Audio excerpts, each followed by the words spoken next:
जय जिनेंद्र बंधुओं, आज हम पारस चैनल के माध्यम से एक ऐसे स्थान का आपको दर्शन कराने जा रहे हैं जो कि इस पंचम काल में भी जहाँ पे अतिशय विद्यमान है और वहाँ पर समोसरण लगता है।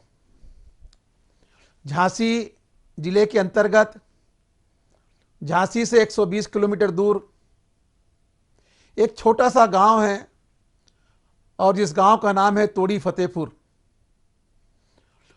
उस तोड़ी फतेहपुर में हर माह के कृष्ण पक्ष में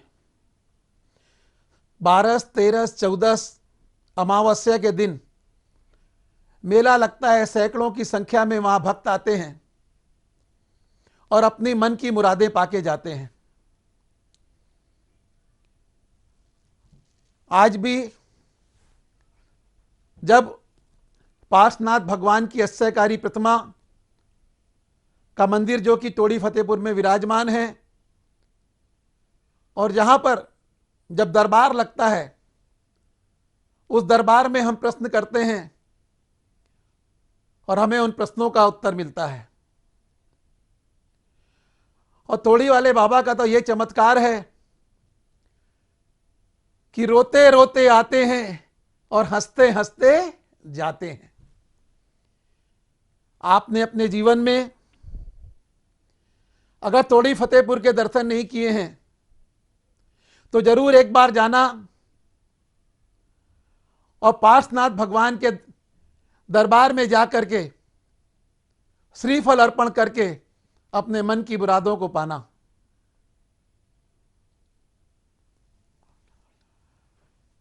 एक ऐसा दरबार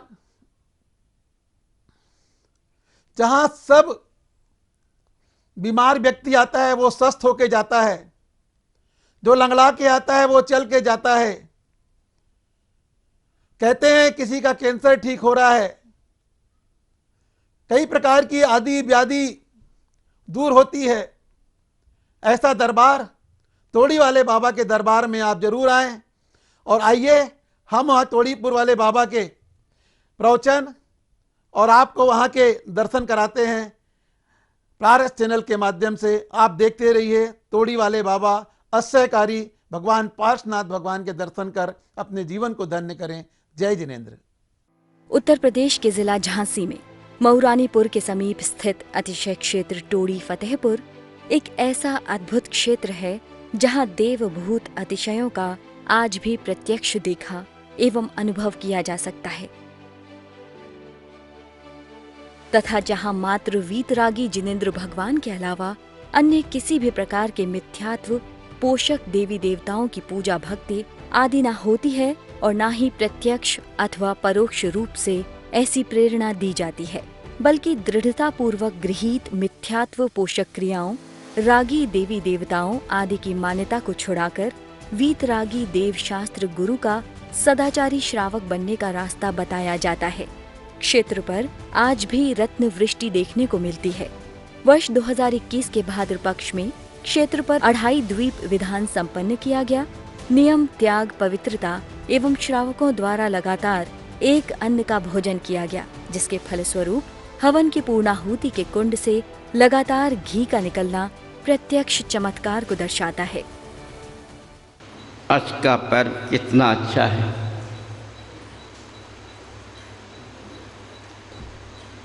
मनुष्य के अंदर की भावनाओं को दूर कर देता है। जो भावनाएं गलत होती हैं, वासना गलत होती है, उसको दूर कर देता है।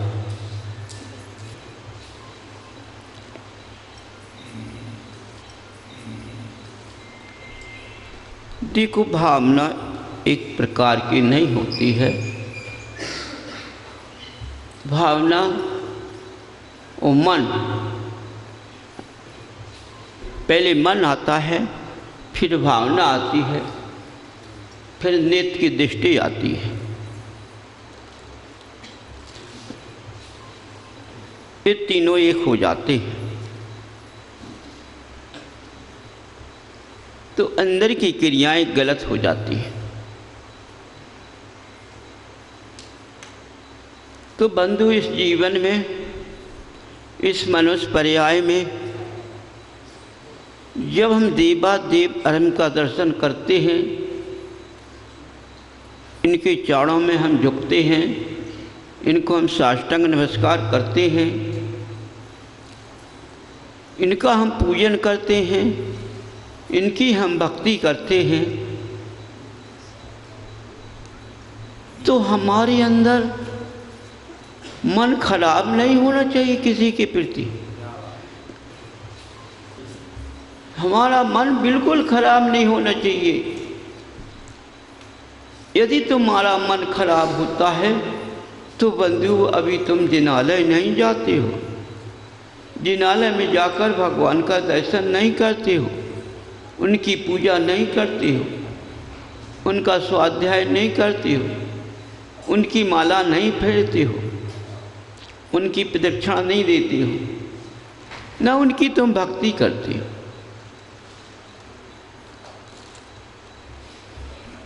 बंधुओं, समझो, देखा है फरक्षेत्र के अंदर महान पुरुष किस पद पे पहुंच जाते हैं। मन खराब होने से भावना खराब हो जाती है, दृष्टि बदल जाती है। देखो, पाप कर्म का उदय आ गया, पाप कर्म का उदय आया। इस पाप ने तीनों को समाप्त कर दिया।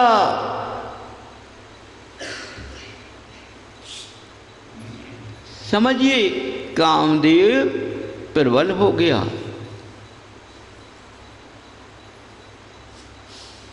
समझिए, कामदेव उजाले में आ गया।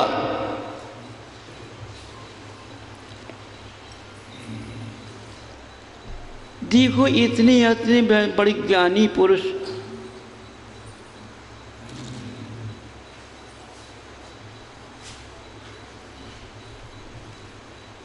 देखो, उनने अपने ज्ञान को कहाँ फेंक दिया,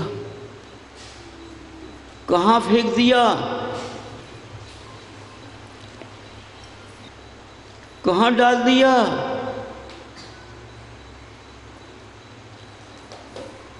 बंधुओं, वह मनुष्य उस रास्ते लायक नहीं है, उस रास्ते लायक नहीं है। वो उस रास्ता पे दिखाई दे रहा है, उसकी दृष्टि कौवे कैसी है। नदी में कौन सा जीव रहता है? बतख। कितनी स्वच्छ दिखाई देती है, कितनी स्वच्छ, जिसका कोई वर्णन नहीं किया जाए। लेकिन उसकी दृष्टि कहाँ रहती है? हिंसा में, मांस खाने में। दृष्टि पड़ती स्वयं गप कर लेती है।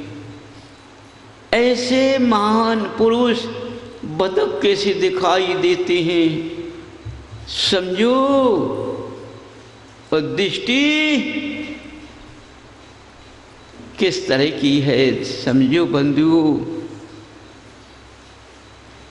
अपने भावना के अंदर, मन के अंदर समझो, कितने धार्मिक व्यक्ति ने बतख की निगाह को रखा है। ये धर्म पर चलने वाला नहीं है, एक कौवे का अंदर से रंग है। इसका अंदर से कौवा कैसा रंग है, चारों तरफ आँख को फेंकता है, कोई देख ना ले। लेकिन जब मन, भावना और दृष्टि खराब हो जाती है तो भावना तो पाप काम का उदय आता है तो अंधकार में भी दिख जाता है। समझो, अंधकार में भी दिख जाता है। बंधुओं, ऐसे धर्म मार्ग चलने वाले इंसान के साथ बैठना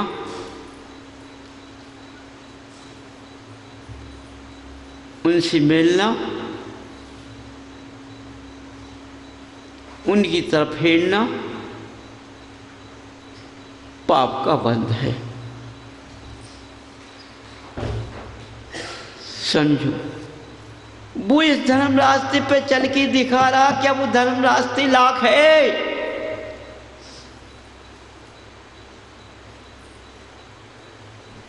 नहीं है। लेकिन उसकी दृष्टि खराब तो है। दृष्टि खराब में कुछ कलाएं को सीख लिया है, उन कलाओं में निपुण है, उन कलाओं से इस दृष्टि के द्वार कार्य कर लेता है। समझो,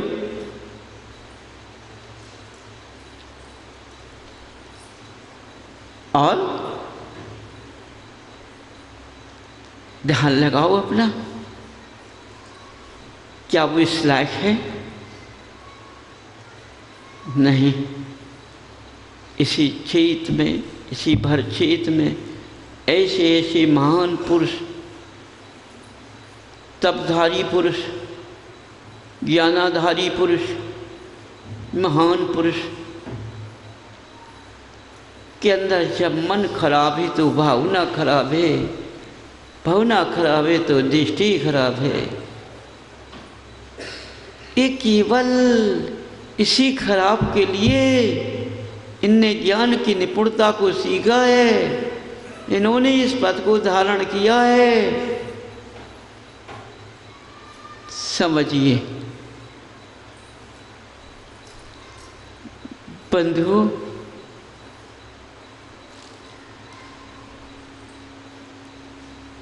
ये पद कितना साफ है, कितना उज्जवल है।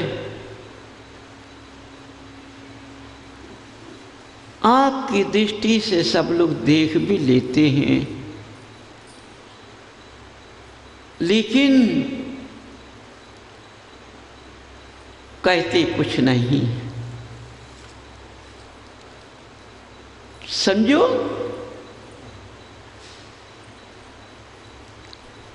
माने तुम भी उसमें शामिल हो, तुम्हारा भी हिस्सा उसमें लग गया।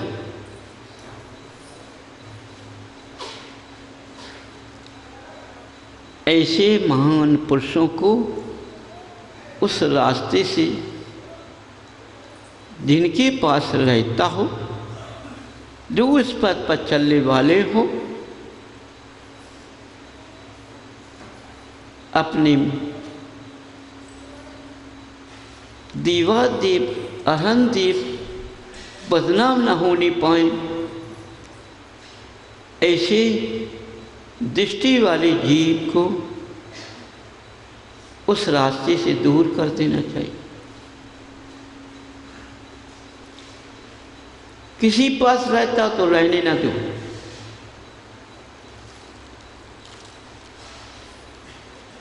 लेकिन ये पूरा भारत क्षेत्र अंधा है। क्यों? सबकी आंख की दृष्टि खराब है, मन खराब, भाव खराब, इसलिए एक दूसरे की कोई कह नहीं सकता। इससे सिद्ध होता है कि कोई इनके मार्ग पर नहीं चलता है। कोई भी जीव हो, कोई भी ज्ञानी हो, इनके मार्ग पर नहीं चल रहा है। स्वयं सुख हो, लेकिन उसको विष्टा में लूटने वाले को स्वच्छ बनाने में लग गया तो उसका दाग उसको लग जाता है। समझिए, उसका दाग उसको लग जाता है, उसका दोष उसको लग जाता है। धर्म बहुत महीना होता है, किसी को नहीं छोड़ता। तो बंधुओं, ये ऐसा मार्ग है, ये ऐसा मार्ग है जिस तरह से अंदर साफ हो उसी तरह से बाहर साफ हो। यदि तुम बाहर से साफ दिखाई देते हो, अंदर से खराब हो, तो तुम अपने लिए बहुत बड़ा धोखा दे रहे हो इस संसार सागर में आके। इससे बड़ा कोई अपने को धोखा नहीं दे सकता है। लेकिन तुम कितना अपने को धोखा दे रहे हो? तुम किसी के नहीं हो सकते।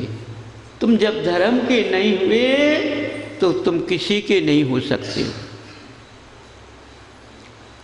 ये माया पार नहीं करेगी, ये माया नीचे डुबा देगी।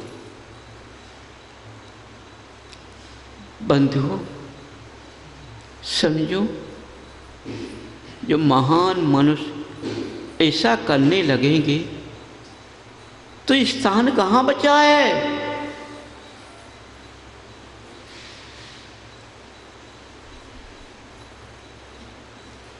कहाँ बचा? बचा? कहीं नहीं बचा। समझो, ऐसे जीव मनुष्य गति में आकर ये अपने शरीर को गोते खिलाएगा,